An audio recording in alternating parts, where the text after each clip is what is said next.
Comparison between conductors and insulators on the atomic scale. This is related to electric current. So a piece of metallic wire is made up of millions of atoms, and each one of these has its own cloud of electrons. However, there are a large number of free electrons, those that are colored in blue, that are not held around particular nuclei. They are free to move at high speed and in a random way through the metal.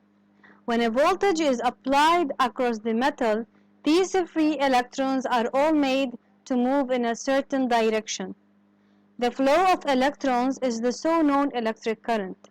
So these electrons that flow and form the electric current are initially present in a conductor. What happens is that upon connecting a voltage source, a source of energy, in the circuit, in a closed circuit, these electrons gain energy and become able to flow, and thus they form the so-called electric current.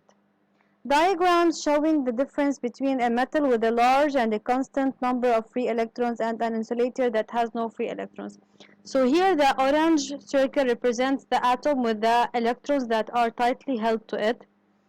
And similarly for the conductor, the orange circle represents the atom with the well-held electrons. However, the blue ones are the free electrons.